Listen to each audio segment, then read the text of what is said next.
Presiden Rusia Vladimir Putin, dalam pidatonya melalui tautan video sebelum KTT Asia Timur ke-16, mengumumkan bahwa kawasan Asia Timur menghadapi bahaya perlombaan senjata. Sementara itu, Menteri Luar Negeri Rusia Sergei Lavrov menekankan bahwa diplomasi saja tidak cukup untuk mencegah ekspansi NATO ke timur. Gerakan Amerika di kawasan Asia Timur memaksakan diri pada KTT ke-16 negara-negara di kawasan itu. Presiden Rusia memperingatkan bahwa kawasan itu menghadapi bahaya perlombaan senjata, terutama setelah penarikan Washington dari perjanjian rudal jangka menengah dan jarak pendek.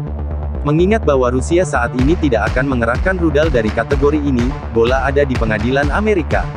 Tetapi bagaimana jika Anda memutuskan untuk memindahkannya? Apakah kita menghadapi apa yang diperingatkan oleh Putin? Kepala diplomasi Rusia mengatakan kata-kata besar tentang ekspansi NATO, yang tidak dapat ditafsirkan. Sergei Lavrov memperingatkan bahwa diplomasi saja tidak cukup untuk mencegah ekspansi aliansi ke timur, jadi apa maksudnya di sini? Apakah konfrontasi global mulai terbentuk di Asia Tenggara dan Pasifik? Apakah masih ada peluang untuk membalikkan kemerosotan hubungan antara Rusia dan NATO? Perseteruan Rusia desen Ukraina yang memanas di Donbas menimbulkan satu catatan penting. Staf Umum Ukraina mengkonfirmasi bahwa pasukannya untuk pertama kalinya menggunakan pesawat tak berawak, Bayraktar, buatan Turki, selama operasi militer di Donbas, di tenggara negara itu. Staf Ukraina mengatakan dalam sebuah pernyataan yang diposting di Facebook pada hari Selasa bahwa pesawat itu tidak melewati garis kontak dan digunakan untuk memaksa musuh untuk menghentikan tembakan. Ia menambahkan bahwa pesawat menghancurkan salah satu mortir PDF di Donbas dengan bom yang dipandu. Menteri Luar Negeri Rusia Sergei Lavrov menegaskan bahwa negaranya akan melakukan segalanya untuk melawan kecenderungan NATO untuk memperluas dan bekerja di seluruh dunia.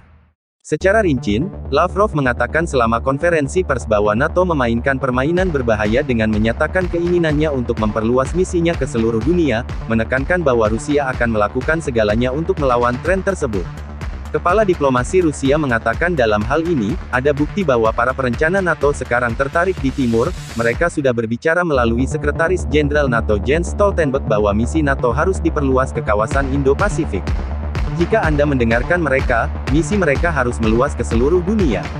Saya pikir ini adalah permainan yang sangat berbahaya, dan kami akan melakukan segalanya untuk melawan kecenderungan seperti itu, dan meningkatkan kesadaran semua negara di mana upaya semacam itu meluas, tentang bahaya jalan seperti itu. Sementara itu, Kementerian Luar Negeri Rusia mendesak Berlin dan Paris untuk menyatakan posisi mereka tentang sejauh mana dampak ancaman Ukraina untuk meluncurkan serangan rudal ke Rusia, pada proses negosiasi krisis Ukraina. Perilaku mitra kami di Kuartet Normandia menimbulkan pertanyaan, kata juru bicara Kementerian Luar Negeri Rusia Maria Zakharova dalam sebuah pernyataan hari ini, Selasa, mencatat bahwa Prancis dan Jerman mengabaikan fakta bahwa Kiev, secara terang-terangan menghalangi implementasi perjanjian Minsk tentang penyelesaian masalah, krisis di tenggara Ukraina, dan sekarang telah menyelinap ke membuat ancaman publik ke Rusia.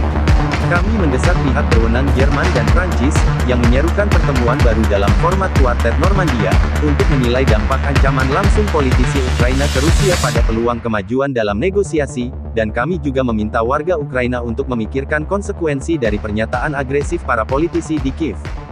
Di sisi lain menurut laporan, majalah Forbes melaporkan bahwa pesawat pembom Lancer B-1BAS saat ini sedang berlatih untuk misi baru, yaitu menghancurkan kapal-kapal armada Rusia di Laut Baltik dan Laut Hitam.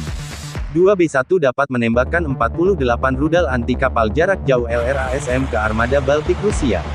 Ini mungkin cukup untuk menenggelamkan seluruh armada sekaligus dan menghilangkan ancaman utama bagi kapal AS dan sekutu di kawasan itu, majalah itu mengatakan.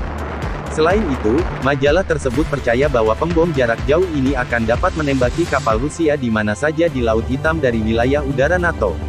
Patut dicatat bahwa, B-1 Lancer, adalah pembom strategis hipersonik Amerika, yang dilengkapi dengan sayap sapuan variabel, dan mampu melakukan tugas-tugas kompleks, seperti meluncurkan 2 jenis rudal jelajah dari jarak yang aman. Salam riuh dan gak bikin gaduh. Jangan lupa subscribe, like, komen dan share. Shark Indo Militer.